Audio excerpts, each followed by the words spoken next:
You know, the Bible is rife with a central message. Mankind needs to die to his or her natural self. In Matthew 23:12, Jesus says, "Whosoever shall exalt himself shall be abased, and he that shall humble himself shall be exalted." We also know in Romans that it speaks of believers dying to their old selves, being crucified with Christ, and seeing and following God in the newness of spirit. So almost everywhere you look, there are admonitions for Christians to die to their flesh, to see our sinful nature, and then to live it according to the Spirit. It's in a higher way. It's in a better way. It's leaving the fleshly things behind. Yet all around us, even in the body of Christ, we see living examples of individuals, myself included sometimes, living according to their original birth and their birth of the flesh, and not even attempting to walk by the newness of the Spirit.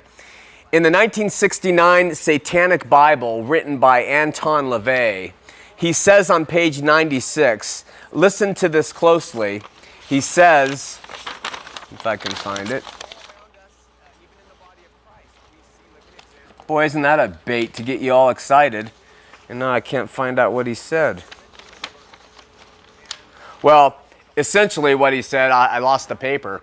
He said, the most important day of your life, the day that you should celebrate above all others, is your own birth.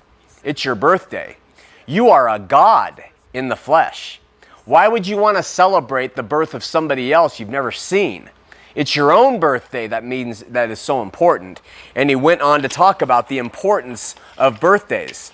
Well, why am I saying all this? In the last General Conference, Thomas S. Monson, having an opportunity to talk at length about anything he chose to talk about, said, "Just over a year ago, I was interviewed by the Church News prior to my birthday. At the conclusion of the interview, the reporter asked what I would consider the ideal gift that members worldwide could give to me.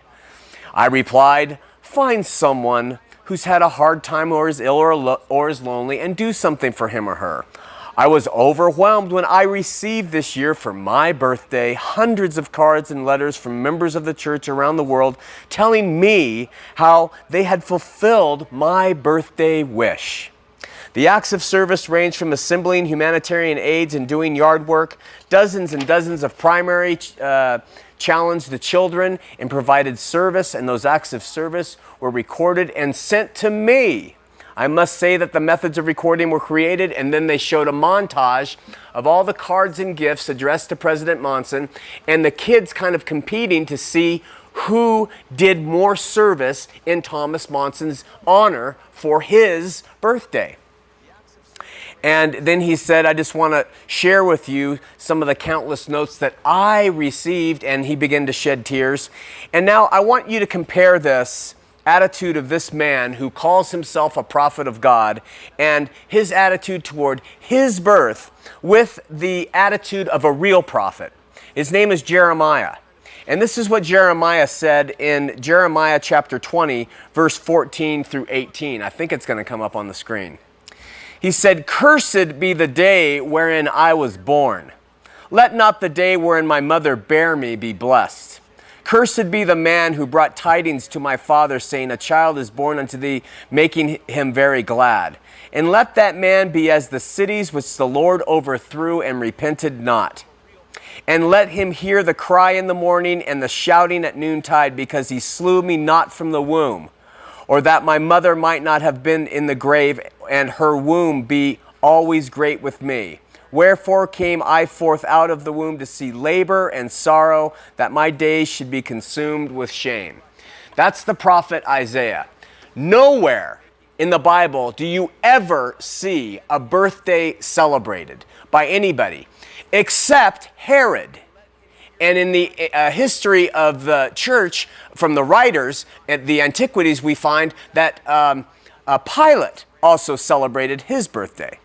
In fact, early church writers who were not part of the body, but Origen, who was part of the Catholic Church in the 3rd century, he wrote that only sinners, this is like a quote, only sinners recognize the day, or they only recognize the day of their birth. For the saints do not.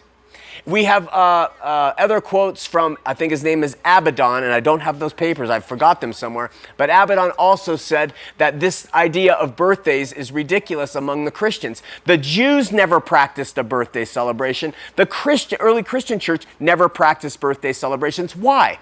Because that is a birth of the flesh. And that is not something we rejoice in. Now, if you want to celebrate the birth of your renewal in the Spirit, that's fine. I think that's a great idea. And I understand birthdays and people wanting to do good for others and those things, okay. But man, when you start building things around it and glorifying yourself for it and making people do things for you in your name on that day of birth, it's a horrible thing. Just to let you know how it passes down. This is a Relief Society newsletter that someone gave me just the other day. It's from the Uinta Second Ward. And it's for the October newsletter. I'll just let you get a close-up on that. Now, if you read the front of this newsletter, what you'll find is General Conference is mentioned 6 times. Joseph Smith and his life is mentioned 6 times. Halloween, there are 2 pictures to celebrate that, and 2 that times Halloween is mentioned. Birthdays are mentioned 19 times on this letter of individuals. Jesus, none. This is the result of men who stand up and talk about their birthdays and what you can do for them on their birthday, even if the acts seem good and Christian. Everything should be done for the Lord, as unto the Lord, and to nobody else. And with that, let's have a prayer.